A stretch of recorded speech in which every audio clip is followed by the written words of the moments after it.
հատկապես համացանցում, որ բենզինի մեջ ադրբեջանական կավարի մեծ քանակ կա։ Ստուգել եք արդյոք, չեք ստուգել, կամ ստուգել չեք հայտնաբերել, կամ նաև ստուգել եք, թե այդ 430 գրամով վաճառվող բենզինը արդյոք թե ռիսկավորում չի լինում դրա համար հայտնաբերել, թե չէ։ Տեսեք, տեսչական մարմինը Հայաստանի Հանրապետությունը Հանրապետության սահմանը հատելու դեպքում որևիցե գործառույթ չի իրականացնում, այսինքն տեսչական մարմնի ֆունկցիաները սկսում են այն պահին, երբ բենզալցակայներում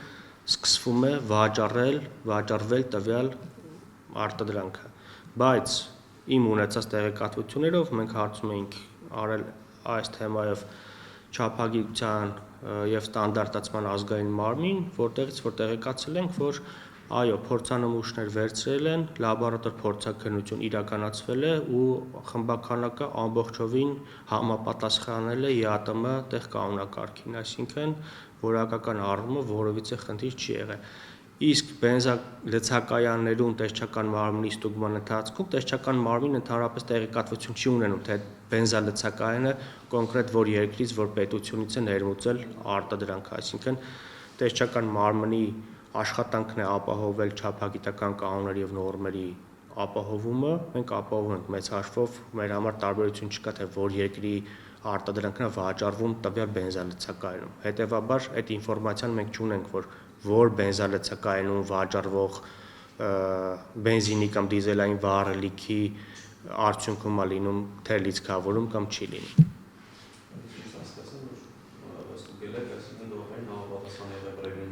Տեսչական մարմինը որպես այդպիսին մենք չենք կարող ասել, թե որ երկրից ներմուծվածն է, բայց ձեր հարցինի պատասխան, որ հենց կոնկրետ Ադրբեջանից ներմուծված բենզինի վերաբերյալ ստանդարտացման եւ չափագիտության ազգային մարմինը մինչեւ Հայաստանի Հանրապետություն ներմուծվելը, այսինքն մինչեւ սահմանի հատումը փորձաքննություն իրականացրել է ու տվել է դրական եզրակացություն, այսինքն համապատասխանել է տվյալ վառելիքը ԵԱՏՄ տեղ կանոնակարգի բոլոր պահանջներին։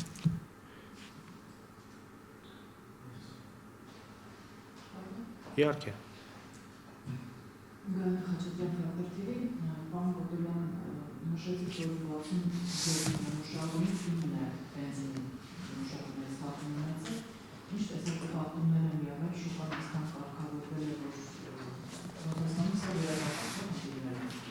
Ինչպես։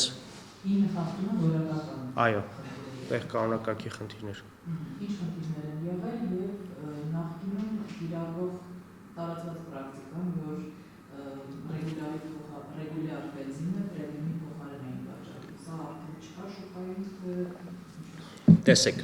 որպեսզի պատկերացնենք Հայաստանի Հանրապետությունում իրականացվող ամբողջական պատկերը վառելիքի շուկայում ինչա տեղի ունենում։ Երկու փուլային ստուգում է լինում։ Առաջի փուլը բենզինը եւ դիզելային վառելիքը Հայաստանի Հանրապետությունում ստուգվում է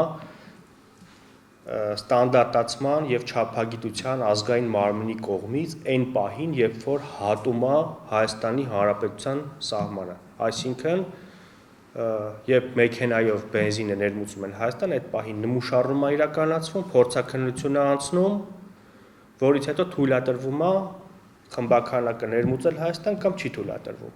Երկրորդ փուլը արդեն որպես վերահսկողության գործառույթ իրականացնում է շուկայի վերահսկողության տեսչական մարմինը արդեն վաճառվող կայաններում։ Արդյունքները, որ դեպի դրականն են գնացել այս տարիների ընթացքում ու ընդամենը 9 խախտում է հայտնաբերվել, այդ double check կոչվածի արդյունքում է, որ մենք համ ստուգում ենք փաստացի որպես պետություն սահմանին, համ ստուգվում է բենզալցակայաններում։ Խախտումների բնույթը տարբեր են եղել, հիմնականում վառելիքի մեջ եղել է դիզելային վառելիքի մեջ հայտնաբերվել է ծծումբի թույլատրելի քանակի շեղումներ, այսինքն ավելի բարձր է եղել, բենզինի ոլորտում հիմնական ցուցանիշները եղել են, որ ենթադրենք ավելի թեթև բենզին է եղել, որ պետք է լինի, որը որ կարելի է ասել շատ քիչ է շեղվել թույլատրելի սահմանից։ Այս կրկնակի ստուգման մեթոդը բավականին լավ արդյունքներ է տվել շուկայում որակական առումով վառելիքի վիճակը կարգավորելու համար։ Այո, իհարկե, տեսեք, տեսչական մարմինը երբ որ գնում է փորձանմուշ վերցնելու, մենք փորձանմուշը վերցնում ենք բենզալեցակայանում, քանի տեսակ ինքը վաճառքի վառելիք ունի բոլոր տեսակներից 92-ից, 93-ից, 95-ից, դիզելային վառելիքից ու եթե 95-ը բերում ենք մեր լաբորատորիայում ստուգում ենք, գումար դրան մի հատ էլ ուղարկում ենք երկրորդ լաբորատորիա ստուգելու, պարզվում է երկու տեղն էլ 95-ը, նշանակում է պրեմիումը, ձեր ասած պրեմիումն է։ Տարվա ընթացքում, երբ որ ցանկություն ունենաք եւ որևիցե կասկածներ ունենաք, որևիցե բենզալեցակայանում ինչ-որ մի բան, խնդրում եմ եկեք, միասին գնանք, փորձանմուշը վերցնենք, բերենք, միասին մեր լաբորատորիայում ստուգենք ու արդյունքները միասին նայենք։ Ես միշտ ասել եմ մեր լրագրող գործընկերներին, որ տեսչական մարմինը իր գործառույթներն բացա, ցանկացած բան եկեք գնանք միասին նայենք։